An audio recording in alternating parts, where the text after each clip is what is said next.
सभी का news 18 India चौपाल में। और अब वक्त है आज की शाम के खास मेहमान से बात करने का। हमारे साथ जुड़ रहे हैं दिल्ली के मुख्यमंत्री, आम आदमी पार्टी के नेता अरविंद केजरीवाल।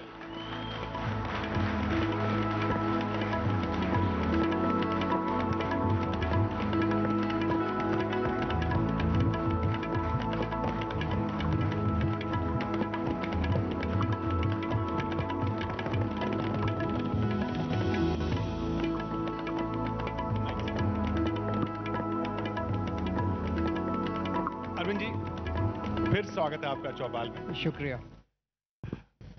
इस मंच पर पिछली बार जब मैं आया था जी जी, आपने मुझे हनुमान चालीसा गाने को बोला था। इस बार नहीं। नहीं नहीं, अच्छी बात है, गाना चाहिए। हाँ। और मैंने गा भी दिया था। हाँ। उसके बाद तो इतना मेरे पीछे पड़ गए सब लोग, जैसे मैंने पता नहीं क्या क्राइम कर दिया। चलिए अब आगे बढ़ जाएंगे। नारा था आपकी पार्टी का, लगे रहो केजरीवाल। आप अभी भी लगे हुए हैं। ये कब तक लगे रहेंगे, जब तक प्रधानमंत्री न बन जाए? नहीं नहीं नहीं, नहीं।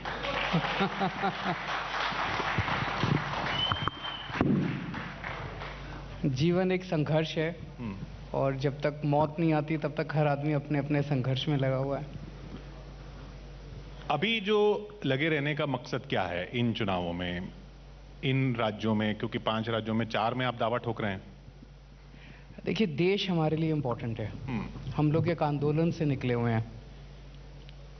दिल्ली में दिल्ली की जनता ने हमें एक मौका दिया और दिल्ली में हम लोगों ने अभूतपूर्व काम करके दिखाया जो कभी नहीं हुआ।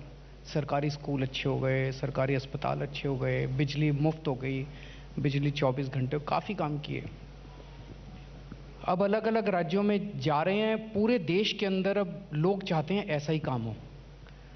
तो या तो मौजूदा पार्टियां ऐसा काम कर देंगी या फिर लोग पार्टियां बदलेंगे। तो हमारा तो मकसद है जनता के बीच में जा के जनता को बताना कि दिल्ली में ऐसा काम हुआ। जनता कहती है हमारे यहाँ भी होना चाहिए। जहाँ जनता मौका देगी, हम हर जगह यही कह रहे हैं, एक मौका हमें दे के देखो। जहाँ जनता मौका देगी वहाँ दिल्ली जैसा काम करेंगे। आपने हनुमान चालीसा की बात की। न सिर्फ हनुमान चालीसा, फिर गणेश चतुर्थी पे, फिर दिवाली पे लक्ष्मी पूजा पिछली बार, इस बार राम मंदिर का ढांचा। तो लोग कह रहे हैं फिर आप भी तो धर्म के नाम पर ही कर रहे हैं ना। अब जब चुनाव आते हैं आप धर्म के नाम पर ही लोगों के पास जा रहे हैं। हम तो 5 साल करते हैं, चुनाव के पहले नहीं करते। आप चुनावी हिंदू नहीं है ना, हम 5 साल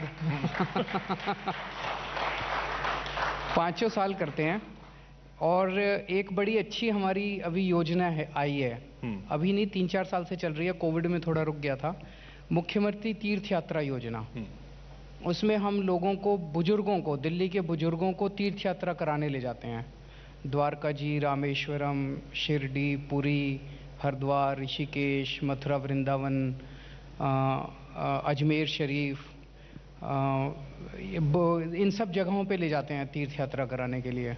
तो वो तो चलती रहती है। 36,000 लोगों को दिल्ली में तीर्थ यात्रा करा चुके हैं और अभी अयोध्या जी भी उसमें ऐड किया है। तो परसों शाम को 3 बजे या 4 बजे अयोध्या के लिए पहली ट्रेन जा रही है। तो बहुत अच्छा लगता है जब सब बुजुर्ग अपनी तीर्थ यात्रा करके वापस आते हैं और मैं उनसे मिलता हूँ। इतना आशीर्वाद देते हैं वो लोग, इतना आशीर्वाद देते हैं। उनकी दुआओं का ही कमाल है कि हम जैसे छोटे लोग भी आज इतनी बड़ी जिम्मेदारी। आप गोवा में भी यही बोल रहे हैं कि, पंजाब में भी बोल रहे हैं करतारपुर साहिब की यात्रा। हाँ, आप गोवा में भी यही बोल रहे हैं कि हर जगह जाना चाहिए ना। जैसे जब मैं अयोध्या भी गया था, अयोध्या जी के दर्शन करने, रामचंद्र जी के, वहाँ से बाहर निकला जब मंदिर से, एक मन में भाव आया कि हे भगवान, मुझे इतनी शक्ति देना कि भारत के एक एक व्यक्ति को मैं अयोध्या जी के दर्शन करा सकूं। तो सबको होना चाहिए, सबको दर्शन कराने चाहिए। कुछ लोग हैं जिनको भगवान ने दिया हुआ है, वो हवाई जहाज से, ट्रेन से चले जाते हैं। कई लोग हैं जिनको भगवान ने नहीं दिया, उनको फिर हम करा देते हैं। तो आप जैसे पंजाब में कह रहे हैं कि लड़ाई असली केजरीवाल और नकली केजरीवाल की है, क्योंकि आप कह रहे हैं कि वहां पर जो दूसरी पार्टियां हैं वो भी वही चीजें दे रही हैं जो आप दे रहे हैं। यहां पर भी तो आप वही कर रहे हैं ना जो बीजेपी कर रही है। भाई अयोध्या, ये सारे मुद्दे ये तो बीजेपी के थे। अयोध्या, बीजेपी ने कभी भी आज तक तीर्थ यात्रा नहीं कराई। बीजेपी ने लड़ाइयाँ कराई हैं, बीजेपी ने दंगे कराए हैं। हम लोगों को आध्यात्म के साथ जोड़ रहे हैं।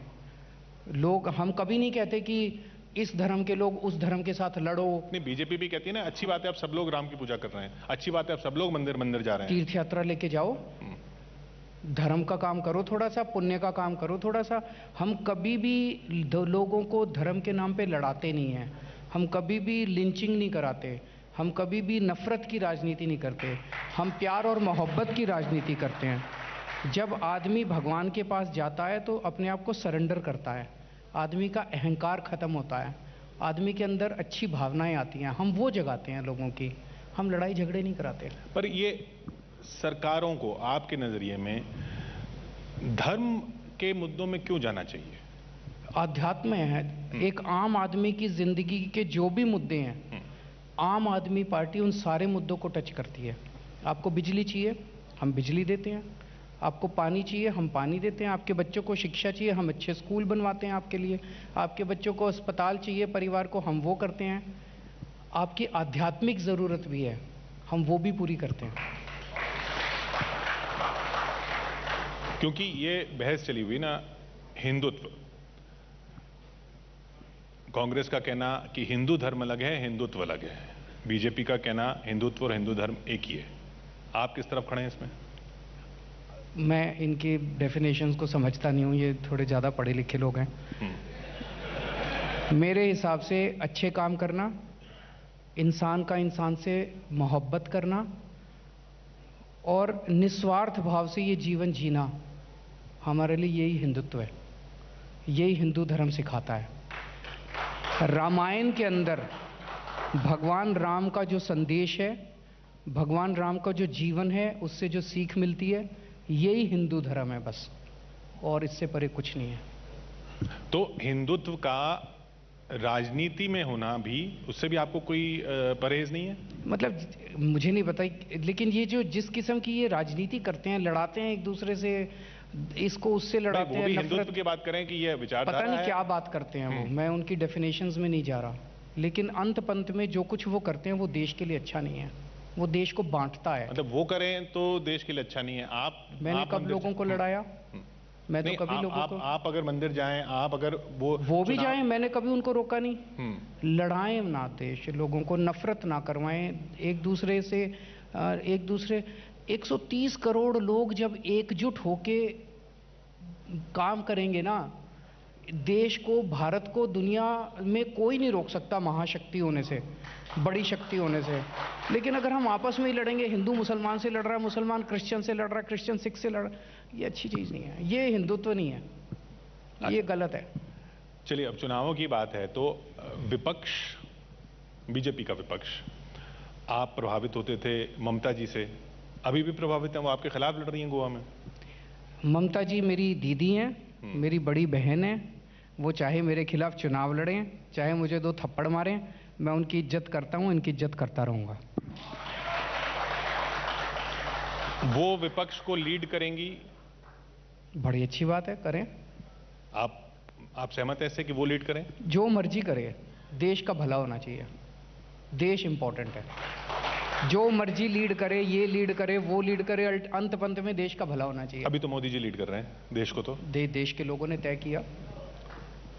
उनको चैलेंज कौन देगा? क्या ममता जी दे सकेंगी चैलेंज, या देना चाहिए? इंडिविजुअल्स इंपॉर्टेंट नहीं है, या ममता जी के नेतृत्व में विपक्ष? मोदी जी इंपॉर्टेंट नहीं है, ममता जी इंपॉर्टेंट नहीं है, राहुल जी इंपॉर्टेंट नहीं है, अरविंद केजरीवाल भी इंपॉर्टेंट नहीं है, देश इंपॉर्टेंट है। लोग जिस दिन तय करेंगे कि इसको जिम्मेदारी देनी है, लोग उसको जिम्मेदारी देंगे। लोग तय करेंगे इसको जिम्मेदारी देनी है, लोग उसको जिम्मेदारी देंगे। सब लोग मिलके ये देखो कि देश को कैसे आगे बढ़ाना है। ये राजनीति की सब मिलके इसको हराओ, सब मिलके उसको हराओ, ये नहीं, इससे देश का भला नहीं होने वाला। सब मिलके देश को आगे बढ़ाओ, ये असली राजनीति है। ये बात तो अच्छी लगती है सुनने में, लेकिन हम देखते हैं कि ये केजरीवाल सरकार, वो ममता सरकार, वो मोदी सरकार, अब वो दिल्ली सरकार, केंद्र सरकार, बंगाल सरकार, कोई नहीं बोलता है। नहीं, जैसे जब हम जाते हैं पंजाब में, हम बात करते हैं कि हम आपके लिए स्कूल बनाएंगे। आज तक ये राजनीति बदली है पहली बार।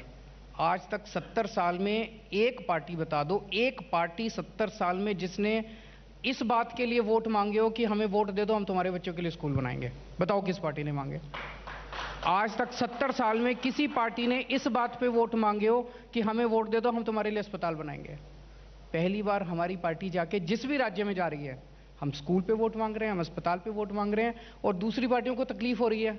अभी पंजाब में देखो, पंजाब में हमने कहा कि हम पंजाब में आए तो हम अच्छे स्कूल बनाएंगे। वहाँ चन्नी साहब ने कह दिया था हमारे यहाँ तो शिक्षा क्रांति चल रही है, स्कूल बड़े अच्छे हैं।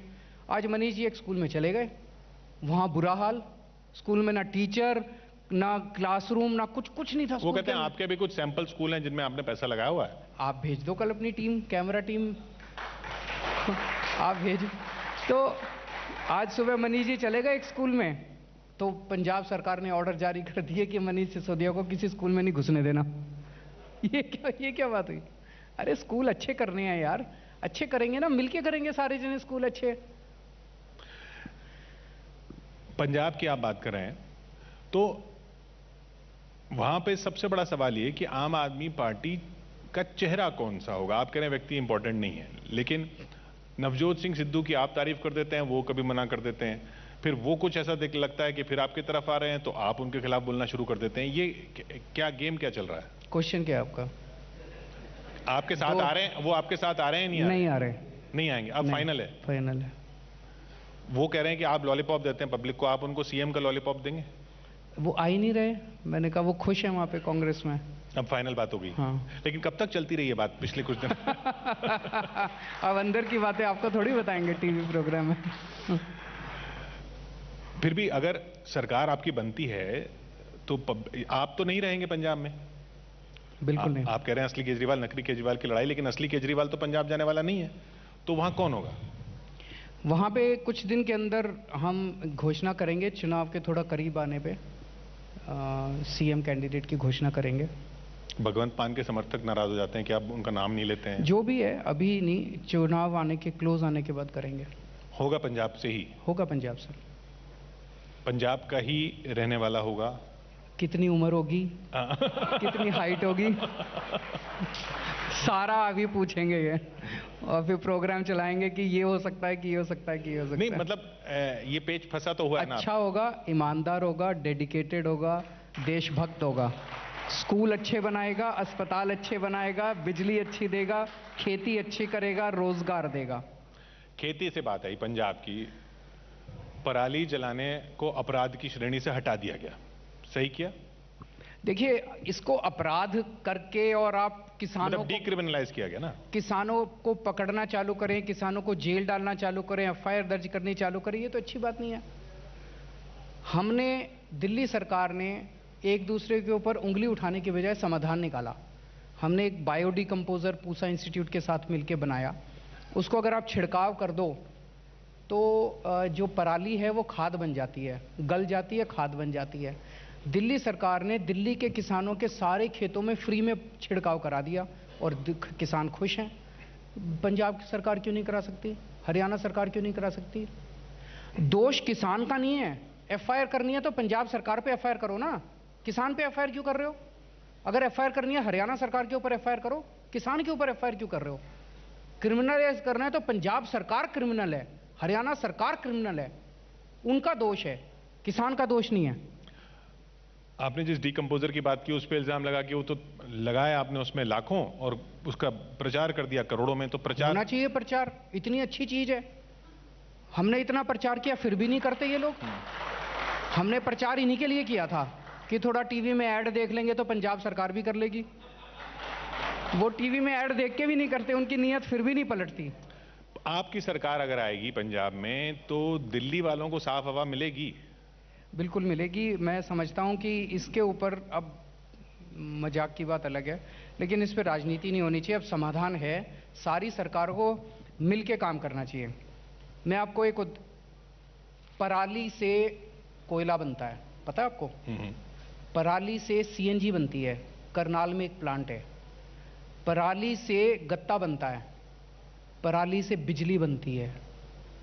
आज जिसको हम समस्या मान रहे हैं, अगर ये सरकारें ठीक से काम करें तो इसी पराली से गैस बना सकते हैं, कोयला बना सकते हैं, सीएनजी बना सकते हैं, बिजली बना सकते हैं।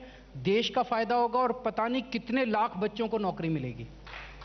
लेकिन ये करना ही नहीं चाहते, केवल और केवल गाली गलौज, राजनीति। नहीं, हवा साफ क्यों? आपने तो यमुना हवा साफ हो जाएगी ना अगर पराली जलाने की जरूरत, किसान को 2000 रुपए एकड़ के हिसाब से वो मिलेगी पराली का दाम।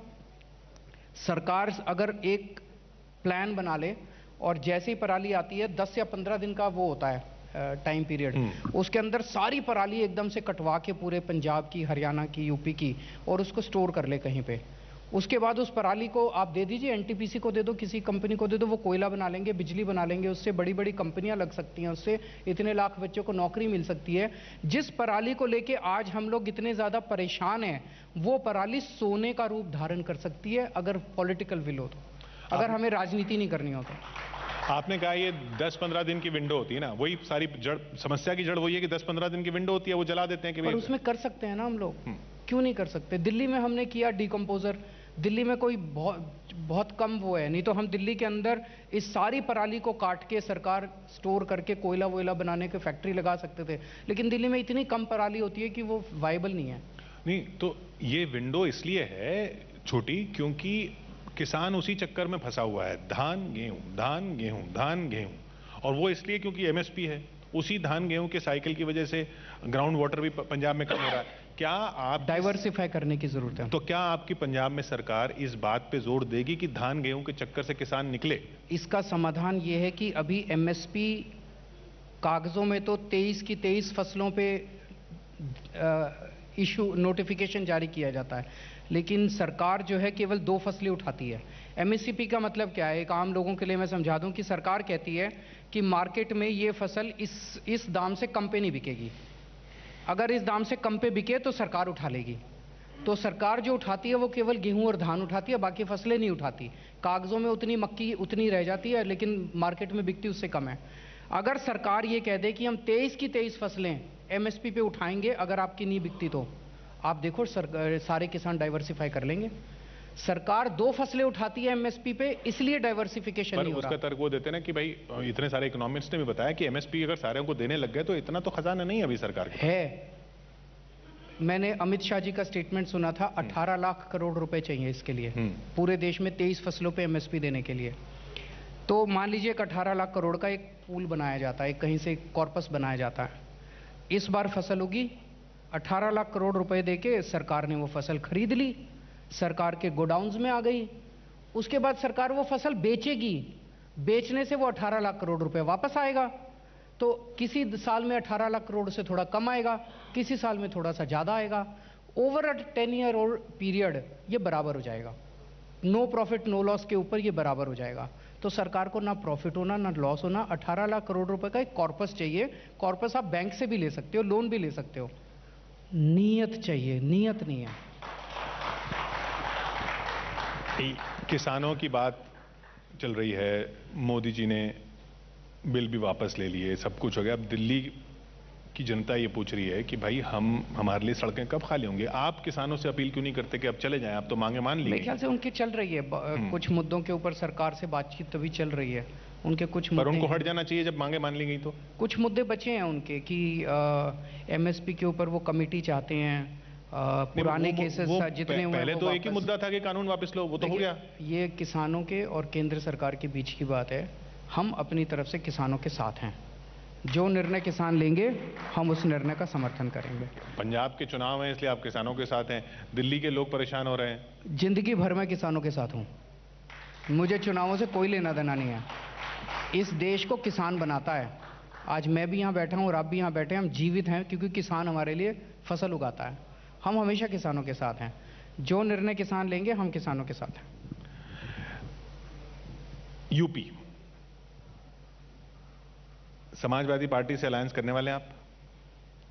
अभी ऐसा कुछ डिसाइडेड नहीं है, कुछ डिसाइड होगा। फोटो आ गई, फोटो खींच गई संजय सिंह जी से। फोटो खिंचाना तो अपराध नहीं है यार। अब आपके साथ फोटो खींच ली तो कहेंगे चैनल ज्वाइन कर लिया, अलायंस हो गया। बढ़ते कदम। नहीं, कुछ भी होगा तो सबसे पहले किशोर रजवानी को बताएंगे। होगा लेकिन अगर होता है, कुछ भी होता है, जब भी होता है आपको बताएंगे। होना चाहिए। आप बताइए। आप चुनाव में आप जा रहे हैं। जो यूपी की जनता चाहेगी वही होगा। यूपी की जनता जो चाह रही है वो आपने कुछ सेंस तो किया होगा ना। तो जब भी होगा, जो भी होगा, जैसे होगा आपको बताएंगे। आपका सेंस अभी यूपी के चुनाव में क्या कहता है? देखिए, अंत पंत में तो जनता मालिक है। तो जनता जो भी निर्णय लेगी, जिसको भी मौका देगी, वही सरकार चलाएगा।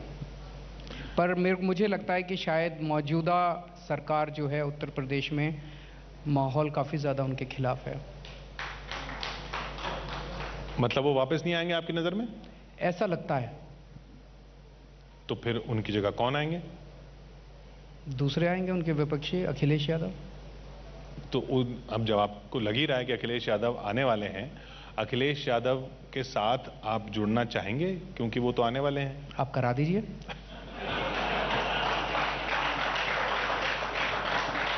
यानी चाहत है। मैंने आपको बताया, आप बार बार पीछे पड़े हो। हाँ। तो मैंने आपको बताया, अगर कुछ होता है, जब भी होता है, जैसा भी होता है, आपको बताएंगे। चलिए, अच्छा, ममता जी की हमने बात की, अखिलेश जी की बात की, आपके साथ भी रहे हैं जनाब पीके, प्रशांत किशोर।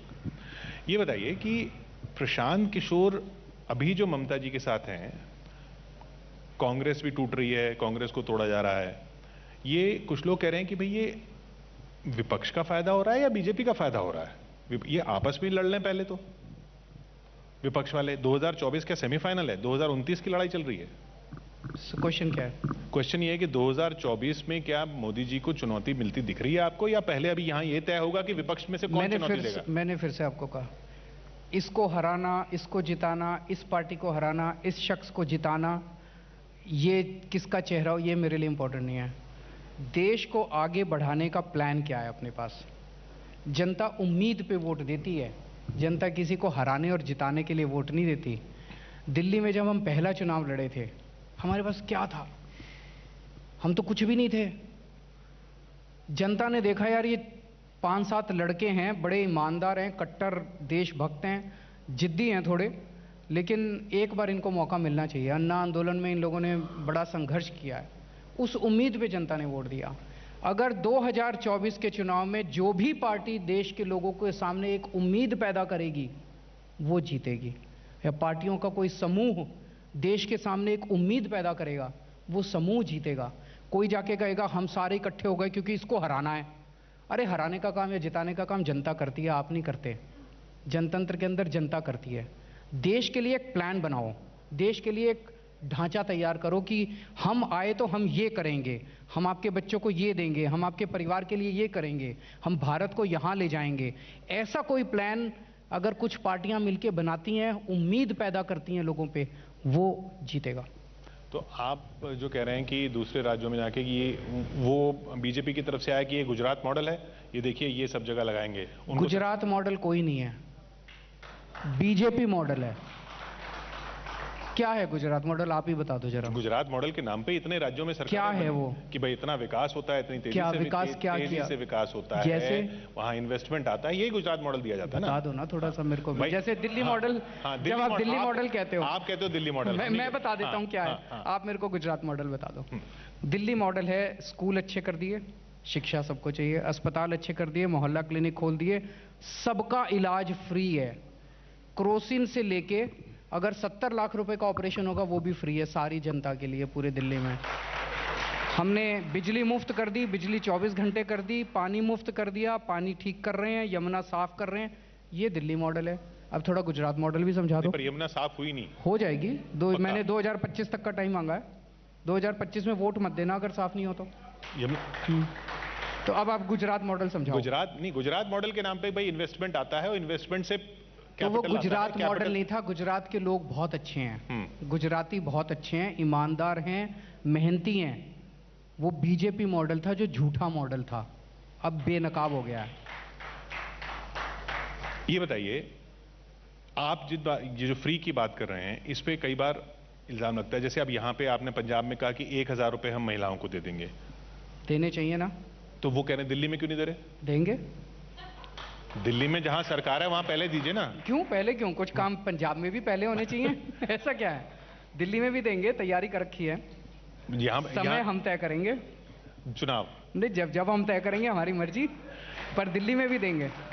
अगर वो कह रहे हैं महिला, सिद्धू जी ने कहा महिलाओं के आप इतने हितैषी हैं, तो कोई महिला तो मंत्री भी नहीं है आपके यहाँ? सिद्धू जी तो हमें महिलाओं के बारे में ना ही सिखाएं तो अच्छा है। उनके खुद के मुख्यमंत्री मीटू में फंसे हुए हैं। नहीं, जो पंजाब में महिलाओं को आप वो कह रहे हैं कि आप लॉलीपॉप दे रहे हैं, तो दिल्ली में क्यों नहीं दे रहे? तो दिल्ली में कह तो रहा हूं कि देंगे हम, दिल्ली में देंगे हम। बताएंगे आपको। चिंता क्यों करते हो? एक ये बताइए, वही सवाल जो पंजाब में, वही उत्तर प्रदेश में, यहां पे भी अगर आप दावेदारी कर रहे हैं, तो यहां पे मुख्यमंत्री का पद का उम्मीदवार कौन आपका, यहां पे भी बताएंगे? एक बारी थोड़ा सा समझ लेते हैं उत्तर प्रदेश का, उसमें बताते हैं आपको सारी डिटेल्स। उत्तराखंड में?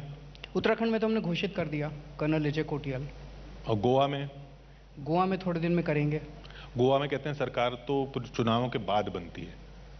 हाँ, लेकिन हम अपना कैंडिडेट डिक्लेयर करेंगे थोड़े दिन में। तो इस बार भी अगर गोवा में चुनावों के बाद वाली सरकार बनी, तो आप भी उस दौड़ में शामिल होंगे बाद में जोड़ तोड़ के? देखते हैं क्या माहौल रहता है, जनता क्या मैंडेट देती है, कैसा मैंडेट आता है, कौन होता है, अभी से कह पाना बड़ा मुश्किल है। क्योंकि राहुल जी के साथ भी कुछ पार्टियां आ गई हैं, गोवा फॉरवर्ड और ये सब, जो पहले लग रहा था शायद आपके साथ जाएंगी, तो आपकी बात उनके साथ क्यों नहीं बनी? आप अकेले लड़ेंगे? देखते हैं। मुझे नहीं लगता कि कुछ होगा, जोड़ तोड़ हमारे बस की बात नहीं है। हमसे होता नहीं है। नहीं होगा, यानी जरूरत नहीं पड़ेगी? अभी चुनाव के बाद क्या परिस्थिति बनेगी मैं कैसे कह सकता हूँ? चुनाव के बाद जो भी परिस्थिति बनेगी, जनता जो भी मैंडेट देगी, उस मैंडेट के हिसाब से आगे की कार्रवाई होगी। विपक्ष की माहौल की बात करें, विपक्ष के आप एक बहुत अहम किरदार इसलिए माने जाते हैं क्योंकि आपने बीजेपी को दिल्ली में चुनौती दी, और इस वक्त जो भी बीजेपी को कहीं पर भी चुनौती देता है, उसको जनता, विपक्ष के जो समर्थक हैं, वो इस नज़र से देखते हैं कि ये ऐसा क्या कर रहे हैं कि बीजेपी को चुनौती दे पा रहे हैं, क्योंकि बीजेपी जिस तरीके से स्ट्रीम रोल करती चली गई। आपकी नज़र में ऐसा क्या है? आपके पास अगर दिल्ली की बात करें तो लोकसभा तो सीटें 7 ही बनती हैं, बाकी जैसे ममता जी के पास 42 का एरिया है, बाकी लोगों के पास है, तो आपके पास ऐसा क्या फॉर्मूला है जो विपक्ष को सीखना चाहिए? मैंने जैसे कहा, हर चुनाव उम्मीद पे लड़ा जाता है। अगर जनता को उम्मीद हो कि इनको वोट देने से मेरी जिंदगी थोड़ी सी बेहतर होगी, तो जनता उसको वोट देती है। पहला चुनाव, मैं आपको उदाहरण, पहला चुनाव 2013 में लड़ा जब हमारी 28 सीट आई थी। उस टाइम जनता ने अन्ना आंदोलन देखा था। 49 दिन की सरकार बनी। 49 दिन में दिल्ली से भ्रष्टाचार खत्म कर दिया था, बिजली के रेट आधे कर दिए थे, पानी मुफ्त कर दिया था। ये 3 चीज़ें करी थी हमने। उस बेसिस पे जनता ने हमें 67 सीट दे दी। जनता को उम्मीद हुई कि यार इनको 49 दिन मिले तो इन्होंने इतना अच्छा कर दिया, अब इनको 5 साल दो फुल मेजॉरिटी। तो जनता ने उम्मीद पे दिया। 5 साल में हमने इतना अच्छा काम किया कि जनता ने कहा इनको और 5 साल दो, क्योंकि इन्होंने अभी यमुना भी साफ करनी है, इन्होंने अभी पानी भी ठीक करना है, अभी कई सारे काम बाकी हैं। तो जनता ने उस उम्मीद में दिया वोट। तो जनता उम्मीद पे वोट देती है। आप जनता के लिए अच्छे काम करो और जनता को बताओ कि आगे का हमारा क्या प्लान है, जनता देगी आपको वोट। तो आपका कहने का मतलब है कि कांग्रेस उम्मीद नहीं जगा पा रही है? मुख्य विपक्षी पार्टी इस वक्त तो वही है। लगता तो ऐसा ही है। और ऐसा क्यों है कि वो उम्मीद नहीं जगा पाती? वो तो उन्हीं से पूछिए। मैं कैसे बताऊं? आपकी स्टडी क्या कहती है कि ये पार्टी क्यों नहीं लीडर बन पाती? क्योंकि आपकी बातचीत हुई, राहुल जी से भी बात हुई पिछली बार चुनाव में। मेरी कभी बातचीत नहीं हुई। आपकी कभी बातचीत नहीं हुई? आपकी पार्टी की बातचीत तो हुई थी दिल्ली में। ममता जी से आपकी बातचीत हुई, शरद पवार जी से भी आपकी बातचीत हुई। मेरा आपसे निवेदन है, आप इन पार्टियों के और नेताओं के चक्कर छोड़ो, देश की सोचो। ये बड़ा घमचक्कर है, उसकी उससे बातचीत हुई, उसकी उससे बातचीत हुई। आपकी पत्रकारों के आधे से कुछ ज़्यादा क्वेश्चन ही होते हैं, उस नेता ने आप ये बयान दिया, आपको इस पे क्या कहना है? अरे दिया है, अपने घर पे दिया है, मैं क्या लेना देना? हम क्यों दूसरे के बयानों के ऊपर, एक दूसरे के तिगड़म के ऊपर? देश के बारे में सोचो, सारे जने मिलके। हमारा देश के अंदर बहुत बड़ी सामर्थ्य है आगे बढ़ने की, तो गंदी राजनीति की वजह से नहीं बढ़ पा रहा। नहीं, पर आप इसको गंदी राजनीति कैसे करें? देश का समर्थन अगर एक पार्टी के साथ है तो वो भी तो कुछ देश में तो सोच समझ के दे रहा है ना। अब उन्होंने जो भी परफॉर्म किया, अगली बार लोग देखेंगे। अगर अगली बार इनसे बेहतर कोई उम्मीद जगा पाएगा तो उसको वोट देगी जनता। वो कहते हैं कि जैसे ना आप दिल्ली में ईगो वाली लड़ाई लड़ते हैं कि आपने कहा कि हम फ्री इलाज देते हैं यहाँ से लेके हर बीमारी का, उससे उसके साथ ही अगर पीएम आयुष्मान भारत योजना भी हो जाएगी तो क्या दिक्कत है, होने में क्या दिक्कत है? आयुष्मान योजना कहती है कि केवल हॉस्पिटलाइजेशन पे आपको वो मिलेगा और 5 लाख रुपए तक मिलेगा। मैं कहता हूं कि हम आपका सब कुछ फ्री करेंगे। आप हॉस्पिटलाइजेशन हो या ना हो, आपको खांसी हो गई, बुखार हो गया, आप डॉक्टर के पास गए, डॉक्टर ने दवाइयां लिख दी, मैं कहता हूं आपको दवाइयां फ्री देंगे। वो आयुष्मान में दवाइयां फ्री नहीं देते। वो कहते हैं जब तक हॉस्पिटल में एडमिट नहीं होगी, इतनी बड़ी बीमारी नहीं होगी, तब तक नहीं देंगे। और 5 लाख रुपए, मैं कहता हूं आपका 70 लाख रुपए का भी ऑपरेशन का बिल आएगा, हम फ्री देंगे। तो बताइए कौन सी बेटर है? किसी ने ये तो नहीं रोका ना कि आपकी योजना के साथ वो भी चले? वो मना कर रहे हैं, वो कह रहे हैं दोनों में से एक ही होगी। मैं प्रधानमंत्री जी से मिला था, मैंने कहा जी आपकी मर्ज कर देते हैं हमारे में, 5 लाख रुपए तक आप दे दो, उसके ऊपर का हम दे देंगे। आप उनके में अपनी मर्ज कर दो। मैंने एक ही बात है, मतलब मैंने कहा जी 5 लाख रुपए तक आप देते हो, हम सारा देते हैं, 5 लाख रुपए तक आप दे दो, ऊपर का हम दे देंगे। कहते नहीं, ये नहीं होगा, या तो तुम्हारी योजना या हमारी योजना। ये तुम्हारी और हमारी के बीच में ही तो देश फंस गया। तो ईगो की लड़ाई आपकी नहीं है? मेरी कहाँ है? मैं तो अभी आपके चैनल पे खुलेआम बोल रहा हूँ कि आप हमें कह दो भाई 5 लाख रुपए तक अगर खर्चा होता है तो केंद्र सरकार दे दे, उसके ऊपर का सारा हमारी सरकार दे देगी, क्या दिक्कत है? आवास योजना? आवास योजना में वो पीएम आवास योजना है, वो ये कहती है कि दिल्ली में माइग्रेंट्स बहुत हैं, माइग्रेंट पॉपुलेशन, और अक्सर वही झुग्गी बस्तियों में, कच्ची कॉलोनियों में रहते हैं, उन्हीं को घर की ज़रूरत है। उस योजना में ये लिखा है कि पूरे भारतवर्ष में अगर उस व्यक्ति का कोई भी एक मकान कहीं भी होगा तो वो यहाँ मकान लेने के लिए एलिजिबल नहीं है। अब जितने लोग यहाँ आए हुए हैं उनका अपने गांव में तो मकान है ही है, तो अगर आपने इस बेसिस पे कि उसका अगर गांव में मकान है तो दिल्ली में मकान नहीं लेगा तो सारे इनएलिजिबल हो जाएंगे।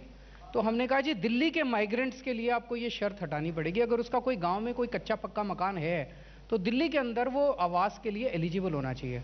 उन्होंने मना कर दिया, तो फिर हमने कहा ठीक है हम अपनी बना लेंगे, फिर हमने अपनी योजना बना ली।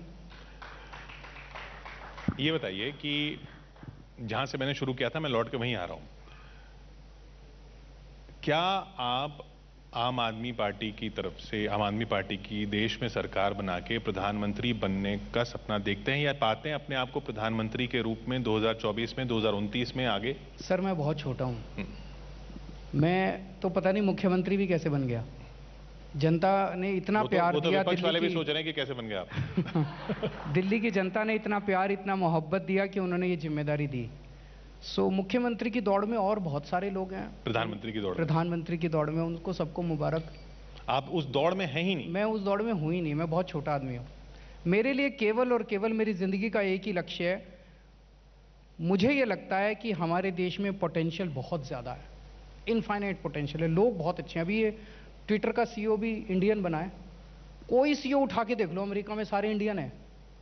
तो इतना टैलेंट है अपने देश के अंदर, और भगवान ने सब कुछ दिया है, नदियां, पहाड़, जड़ी बूटियां, सब कुछ दिया है भगवान ने। उसके बावजूद हम पिछड़े हैं क्योंकि राजनीति खराब है। तो हमें सबको मिलकर कोशिश ये करनी है कि राजनीति सुधरे, ये पार्टी की सरकार बने कि वो पार्टी की सरकार बने, देश आगे बढ़ना चाहिए, ये जरूरी है। अगर सिर्फ पार्टियों का मसला नहीं है तो फिर ये बयान भी तो आप ही की तरफ से आते हैं कि उनके विधायक हमारे संपर्क में, हम कूड़ा नहीं लेना चाहते, फिर आपके विधायक उधर चले जाते हैं। मैं उसको क्लियर कर देता हूं। पहली चीज तो ये कि हमारे 2 विधायक, अभी हम हर चुनाव के पहले सर्वे कराते हैं विधायकों का। जिस विधायक ने अच्छा काम नहीं किया और जिस विधायक से नाराजगी होती है लोगों को, उसको टिकट रिपीट नहीं करते हम। तो पंजाब में हमने इन 2 विधायकों की टिकटें काटी, जब हमने इनकी टिकटें काटी तो ये कांग्रेस में चले गए। कांग्रेस वाले सेलिब्रेट कर रहे हैं, केजरीवाल के 2 विधायक आ गए, केजरीवाल के 2 विधायक आ गए। अरे तुम्हारा तो मुख्यमंत्री चला गया, तुम हमारे विधायकों के पीछे पड़े रह गए, तुम्हारा मुख्यमंत्री चला गया और अब तुम्हारा पार्टी अध्यक्ष जाने को तैयार बैठा है, और तुम्हारा पूर्व पार्टी अध्यक्ष वो भी तैयार बैठा है पार्टी छोड़ने को। अपनी पार्टी तो संभाल लो, पार्टी तो संभलती नहीं है। इस वक्त पंजाब के लोग नफरत करने लगे हैं पुरानी पार्टियों से और पुराने नेताओं से। They want a fresh party, they want fresh faces. उनको फ्रेश नेता चाहिए, फ्रेश पार्टी चाहिए, एक नई उम्मीद चाहिए पंजाब के लोगों को। वो ये पुराने इस पार्टी का ले लो, उस पार्टी का ले लो, 4 इधर से ले लो, पंजाब ये नहीं चाहता। पंजाब चाहता है यंग लड़के लड़कियां आए, नया सपना लेके आए, नया पंजाब बने। फ्रेश फेसेस की आपने बात की, आजकल तो ये फॉर्मूला ना कि फ्रेश अपनी पार्टी से ही दे दो, चुनाव से 1-2 साल पहले पंजाब में भी उन्होंने दे दिया, चन्नी साहब दे दिए। क्या दे दिए? फ्रेश फेस तो दे ही दिया उन्होंने। वो तो पुराने हैं, वो तो कब से चले आ रहे हैं। मुख्यमंत्री के रूप में तो फ्रेश फेस ही आ गया ना। वो तो उनकी स्ट्रैटेजी थी। पिछली बार कैप्टन साहब झूठे वादे कर करके, कैप्टन साहब ने कहा मैं सबको रोजगार दूंगा। चुनाव के पहले उन्होंने बताते हैं 30 लाख जॉब गारंटी कार्ड बांटे घर घर में कि आपके बच्चे को नौकरी दूंगा जी, मेरे को वोट दे दो। उन 30 लाख में से एक भी बच्चे को नौकरी नहीं मिली। फिर उन्होंने कहा मैं सबके कर्जे माफ करूंगा, किसी का कर्जा माफ नहीं किया। फिर उन्होंने कहा स्मार्टफोन दूंगा, किसी बच्चे को स्मार्टफोन नहीं दिया 5 साल में। फिर उन्होंने कहा बुढ़ापा पेंशन में 2500 रुपये करूंगा, अभी शायद 1000 या 1500 रुपये, वो भी नहीं की। तो 5 साल में उनकी इतनी एंटी इनकम्बेंसी हो गई। फिर कांग्रेस ने सोचा एक नया आदमी लेके आओ, पुराने वाले को हटाओ, ये नया आएगा तो नए वादे करेंगे। तो अब ये नए आए, इन्होंने भी वादे करने चालू किए, मैं बिजली मुफ्त करूंगा। अब जनता ने कहा भाई अभी तो तुम हो, करो, कर नहीं रहे वो। फिर उन्होंने कहा मैं पानी मुफ्त करूंगा। फिर उन्होंने कहा मैं 5-5 मरले के प्लॉट दूंगा। लाखों फॉर्म भरवा लिए, एक भी प्लॉट किसी को नहीं मिला अभी तक। एक भी बंदे की बिजली मुफ्त नहीं हुई, एक भी बंदे का पानी मुफ्त नहीं हुआ, कुछ नहीं किया उन्होंने। तो वो बेसिकली तो ये स्ट्रैटेजी है कांग्रेस की, बीजेपी से ही सीखी है कि चुनाव के पहले इसको बदल दो, पुरानी एंटी इनकम्बेंसी खत्म, नए नए वादे करो। अब वही तो आप भी कह रहे हैं कि हम भी पहले देखते हैं कि किसकी एंटी इनकम्बेंसी है, उस एमएलए का टिकट काट देते हैं। तो हम उसका काट के नए को टिकट देते हैं ना। हाँ, उन्होंने भी मुख्यमंत्री बदल के अपने नए नए वादे, तो झूठे झूठे वादे तो नहीं करते ना। हम झूठे वादे नहीं करते। आज हमारी क्रेडिबिलिटी ही हमारी सबसे बड़ी स्ट्रेंथ है। लोग यही कहते हैं भाई ये लोग जो कहते हैं वो करते हैं। किसकी नेता की हिम्मत है जो इस टीवी शो पे बैठ के ये कह दे कि 2025 के पहले यमुना साफ नहीं हो तो मेरे को वोट मत देना? कोई कह सकता है? पर आपने पहले भी कहा था कि यमुना साफ हो जाएगी। आपने पहले भी कहा था कि यहाँ एक आरती का प्रोग्राम हुआ था कि आरती होगी अगले साल, ये बिल्कुल साफ उसमें होगी, फिर वो हुई नहीं। जो जो वादे पिछली बार किए थे वो सारे वादे हुए पूरे। हमने बिजली, पानी, स्कूल, अस्पताल, जितने काम किशोर पिछले 5 साल में हुए हैं, मुझे नहीं लगता 70 साल में किसी भी सरकार ने की है। बहुत अच्छे काम हुए हैं, अब अगले 5 साल में भी होंगे। थोड़ा सा सब्र रखो यार। यमुना की बात चली क्योंकि वो एक गंगा कैनाल का मेंटेनेंस होता है, हर बार होता है, इस बार भी होना था। गंगा कैनाल का मेंटेनेंस होना था, तो वो गंगा का पानी मिलना बंद हो जाता है यमुना में। और जब गंगा का पानी मिलना बंद हो जाता है गंगा कैनाल से, तो यमुना में प्रदूषण बढ़ जाता है। ये पहले से शेड्यूल्ड मेंटेनेंस था।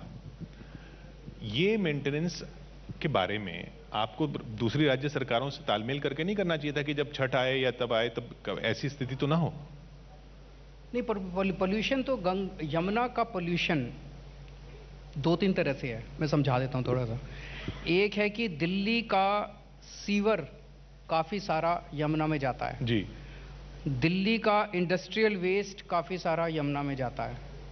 इसके अलावा हरियाणा से काफी सारा वेस्ट आता है, और इसके अलावा उत्तर प्रदेश से आता है। ये 4 मोटे मोटे सोर्सेज हैं। अब इन चारों का हमने प्लान बनाया है।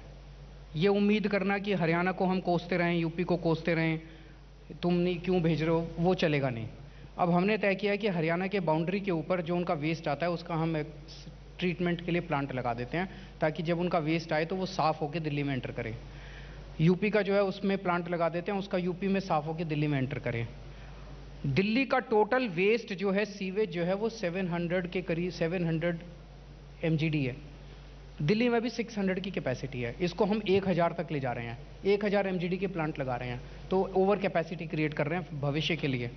तो उसके बाद ये सारा का सारा दिल्ली का सीवर जो है वो वहाँ जाना बंद हो जाएगा। जो कॉमन एफ्लुएंट ट्रीटमेंट प्लांट्स हैं इंडस्ट्रियल एरियाज़ के अंदर, उसमें प्रॉब्लम्स चल रही हैं, उनको सबको ठीक कराने के मैंने ऑर्डर दे दिए हैं, एक वो टाइमलाइंस के साथ। वो सारे ठीक हो जाएंगे तो इंडस्ट्रियल वेस्ट भी उसके अंदर जाना बंद हो जाएगा। उसके बाद जितने दिल्ली के 5 बड़े नाले हैं, Shahdara drain, supplementary drain, Barapullah drain, ये नजफगढ़ ड्रेन, 5 बड़े बड़े नाले हैं। ये सारे दिल्ली के अंदर से जब निकलते हैं तो अच्छा नहीं लगता। दिल्ली के अंदर से इतने बड़े बड़े नाले अगर निकलते हैं अच्छा नहीं लगता, मच्छर मक्खी। इन सारे नालों को हम एक स्पेशल टेक्नोलॉजी से इन सीटू ट्रीटमेंट करा के ये सारे नाले फ्रेश होंगे। जब आपके घर के सामने से जो आज गंदा नाला बह रहा है, इसमें से साफ पानी बहेगा, और इसका दोनों तरफ से डेवलपमेंट भी करेंगे, साफ करेंगे इन सारे नालों को। इसके बाद यमुना में गंदा पानी मिलना बंद हो जाएगा। आप ये हमारा पूरा प्लान है। हाँ, ये तो आगे का सफाई का प्लान हुआ। मेरा सिर्फ एक सवाल इसलिए था क्योंकि जो मेंटेनेंस, जब गंगा कैनाल, अभी तो जैसी भी गंगा है, यमुना है, उसमें जब गंगा का पानी मिलता है तो थोड़ा प्रदूषण कम लगता है क्योंकि गंगा का साफ पानी आता है। उसका जब मेंटेनेंस हो रहा था वो आपका तालमेल नहीं रहता ना हरियाणा सरकार से, ना यूपी सरकार से। ऐसा नहीं है, मुझे समझ नहीं आ रहा कि आप एग्जैक्टली कि वो मतलब ये पता था उस टाइम मेंटेनेंस होनी है, जब छठ आएगी तब गंगा का पानी मिलना बंद हो जाएगा, इसकी पोल्यूशन ज्यादा हो जाएगी। ये प्लानिंग पहले होनी चाहिए थी ना। मतलब आप ये कह रहे हो कि हमने छठ के दौरान यमुना में क्यों नहीं अलाउ किया वो छठ का सेलिब्रेशन? नहीं, मैं ये कह रहा हूँ कि जब छठ आने वाली थी तब गंगा का पानी बंद हो गया था आना। ये यूपी गवर्नमेंट से बात करके सेटल क्यों नहीं किया गया? क्योंकि यहाँ पे छठ आने वाली है। मैं बात करता हूँ क्या एग्जैक्टली। कुछ तालमेल, क्योंकि बीजेपी की सरकारें हैं इसलिए झगड़ा चलता है। देखिए, लोगों की नजर में होता है कि वहाँ बीजेपी के, यहाँ दिल्ली के, ये झगड़ा हमारा पानी हम दोनों आम आदमी पार्टी की बनवा दो ना, झगड़ा ही खत्म हो जाएगा। यूपी में बनवाने के लिए तो अभी आपको टाइम लगेगा। आप खुद ही कह रहे हैं कि नहीं बनेगी। ठीक है, यूपी में आप खुद ही मान रहे हैं कि अभी सरकार बनाने की स्थिति में नहीं आएंगे। उत्तराखंड में आ जाएंगे? उत्तराखंड में भी कोशिश जारी है, पंजाब में भी कोशिश जारी है, गोवा में भी कोशिश जारी है, उत्तर प्रदेश में भी कोशिश जारी है। जनता को तय करना है कि कहां हमें मौका देंगे।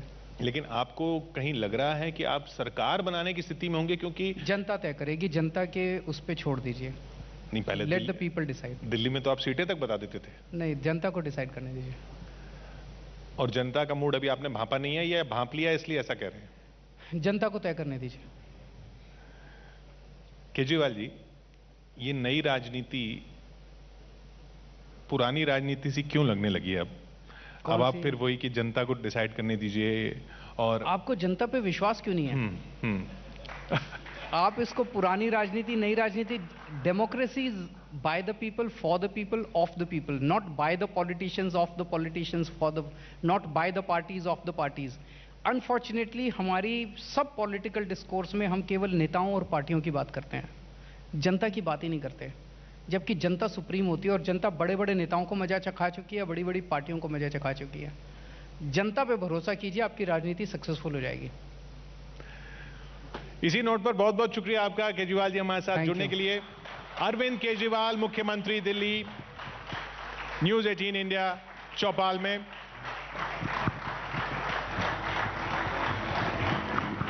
धन्यवाद अरविंद केजरीवाल जी, धन्यवाद किशोर जी, चौपाल के जरिए इस सार्थक संवाद के लिए।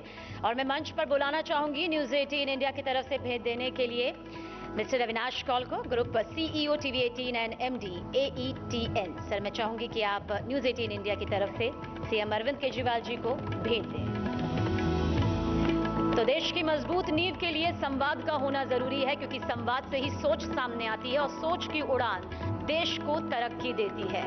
इसलिए चौपाल के जरिए न्यूज़ 18 इंडिया आज इसी संवाद को शुरू करता हुआ, और अब देखिए किस तरह से ये संवाद आगे बढ़ेगा। और एक धमाकेदार तस्वीर अब नजर आने वाली है जिसका बेसब्री से इंतजार यहां पर किया जा रहा था।